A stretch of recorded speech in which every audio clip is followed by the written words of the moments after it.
Assalamualaikum warahmatullahi wabarakatuh. Kenalake jenenge kula Melinda Silarini. Ing pinggir kula Dewi Nursayanti. kula ning kene kate gawe slem.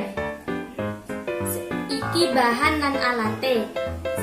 Sing kesiji lem final, sing keloro sampo zinc, sing ketelu banyu, sing terakhir gum. Iki alate slem, sendok lan mangkok. Nah, cara gawe slem pertama-tama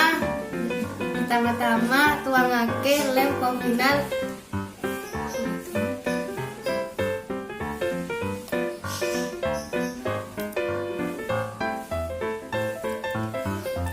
lan sampo zinc.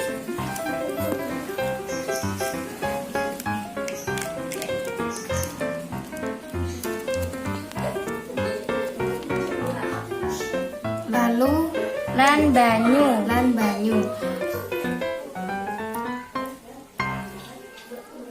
Lalu aduk sampai keluar bisa. Lek wis mari, tuangake gum lan aduk sampai menggumpal.